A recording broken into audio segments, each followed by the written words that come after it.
అన్న నా నుంచి రీసెంట్‌గా అయితే ఒక వీడియో రిలీజ్ చేశాడు. ఈ వీడియోలో అయితే హిందూ మతం గురించి కావచ్చు, భారతదేశం గురించి కావచ్చు, సీతాదేవి గురించి కావచ్చు, ద్రౌపది గురించి కావచ్చు కొన్ని వివాదాస్పద వ్యాఖ్యలు చేశారు. అసలు నేను ఇండియాకి రానంటూ చెప్పేసి ఇండియా పరువు తీసే ప్రయత్నం చేశారు. ఏమనుకోవచ్చు? వాడు ఇండియాలో పుట్టి నా అన్వేషణ అనేటోడు వాడు పెద్ద దొంగ. వాడు కన్న తల్లిదండ్రిని చూడని వ్యక్తి వాడు.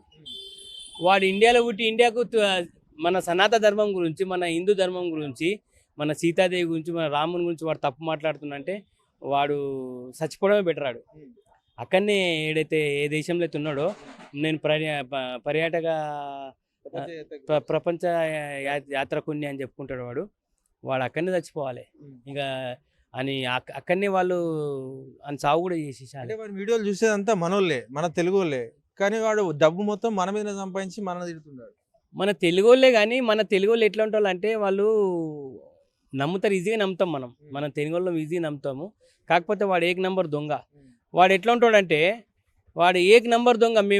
నేను చెప్తున్నా, టిక్ టాక్లో ఉన్నప్పుడు కూడా నేను చూసిన వాడిని. నేను కూడా మిలియన్స్, మేము ఒక టీం, ఉప్పల్ బాల్ కానీ మేము ఒక టీం, మొత్తం ఒక టీం.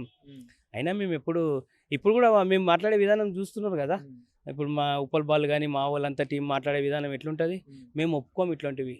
వాడు ఏక నంబర్ దొంగ. దొంగని అంటాం, మంచోడు ఎందుకంటాం? దొంగని అంటాం. నా అన్వేషణ అనేటోడు వాడు పెద్ద లుచ్చ. లేడీస్ నువ్వు చీర కట్టుకోవడానికి నువ్వు అని వాడి ఇష్టం ఉన్నట్టు అంటే వాడు ఇక్కడ ఉంటే వాడిని గుద్దలు అంటారు కదా. వాడు దొరుకుమని ఒకసారి వాని కాలు చేతులు విసికేస్తారు. 2 నిమిషాల పని అని సాగు ఆడదేయడం మేమే చేస్తాం. మేమే చేస్తాం. ఆడని బతికే దొంగ బతుకు. కన్నా తల్లిని చూడని దుర్మార్గుడు వాడు. ఇక వాని గురించి నన్ను మాట్లాడమంటే నేను ఏం మాట్లాడాలి? నాకు మొత్తం తెలుసు. మేము ఎప్పుడు నోరిప్పము ఎవరి గురించి. ఆడు మన సనాతన ధర్మంని, మన హిందూ ధర్మంని ఆడు హిందువులలో పుట్టి హిందువులని కించపరుస్తుందంటే వాడు దొంగనా మంచోడా? దొంగనా మంచోడా చెప్పండి. మనము ఏదైతే హిందూ ముస్లిం అనుకుంటారో, ఇవాళ మన ముస్లిం సోదరులు కూడా మన హిందువులలో కలిసి మన హిందువుల పండుగలు చేస్తున్నారు. మన రాముని కొలుస్తున్నారు, మన జై శ్రీరామ్ అంటున్నారు. వీనికేం పుట్టింది? దొంగకు. ఇక వీడు దొంగనే అంటాం కదా. ముస్లిం కనీసం ముస్లిమ్స్ కన్నా పుట్టేది ఉండేవాడు. ఆ మాట అంటే ముస్లిం వాళ్ళని కూడా అంటుండు, ముస్లింలు కూడా ఈ మతం ఇట్లుంటది, చిన్నోళ్ళని పెళ్లి చేసుకుంటాడు, అంత దరిద్రం. వాడు ఈడ దొరకడు కాబట్టి వాడు దొరికితే వాడిని పిసికేస్తారు. వాడిని ఫస్ట్ అని సాగు చేసినాక మాట్లాడతారు. అప్పటిదాకా వాడు దొరికితే కదా. నా ముంగట ఫోన్ ఉంది, మనం ఇప్పుడు మీడియాలో మాట్లాడుతున్నాము. ఇప్పుడు ఎన్నైనా మాట్లాడవచ్చు. అట్లా మాట్లాడడానికి పద్ధతి కాదు కదా. వాడు ఒక్క తల్లిదండ్రికి పుట్టినోడైతే, తల్లి కంటే ఇక తల్లి ఒక్కతే ఉంటుంది.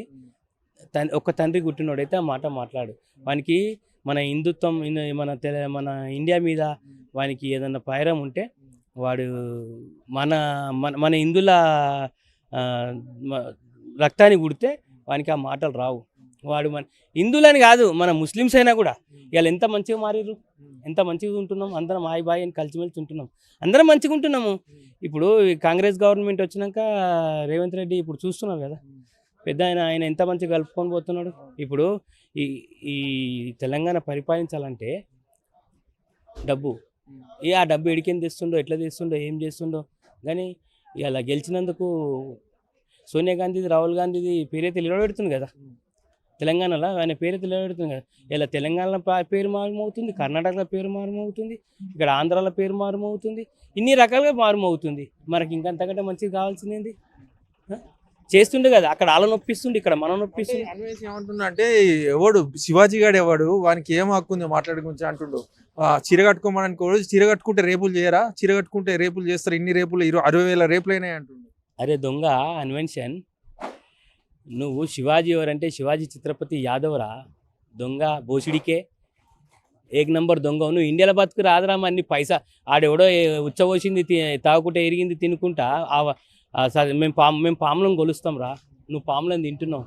ఇలా మా హిందూ రక్తానికి గుట్టి నువ్వు చెడిపేరు తెచ్చినావు రా. మాకు 100కి 200% చెడిపేరు తెచ్చినాడు. కేసు నమోదు చేసి అరెస్ట్ చేయలేదా? 100% చేయొచ్చు. మంచి వాళ్ళని తెస్తారు బయటికేని. ఇప్పుడు మొన్నటిదాకా ఇది అది మన గవర్నమెంట్ ఉన్నప్పుడు నేషనల్ మంచి వాళ్ళని తీసుకురాలి. వీడెంత? వీని కూడా తీసుకొస్తారు.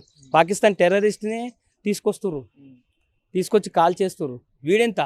వీని కూడా కాల్ చేయాలని నా మనవి. వీని కాల్ చేయాలి. ఫస్ట్ పల్లి వీని సాగు చేయాలి. చేస్తేనే మన హిందుత్వం మీద మాట్లాడాడు. హిందూ ధర్మమే కాదు, మనం ఇలా కలిసిమెలిసి ఉంటున్నాం అన్ని ఏ ధర్మం అయినా కూడా. ఈయన ఇట్లాంటి ఉండకూడదు ఉండొద్దు, వీని తక్షణమే షూట్ చేసేసాలే.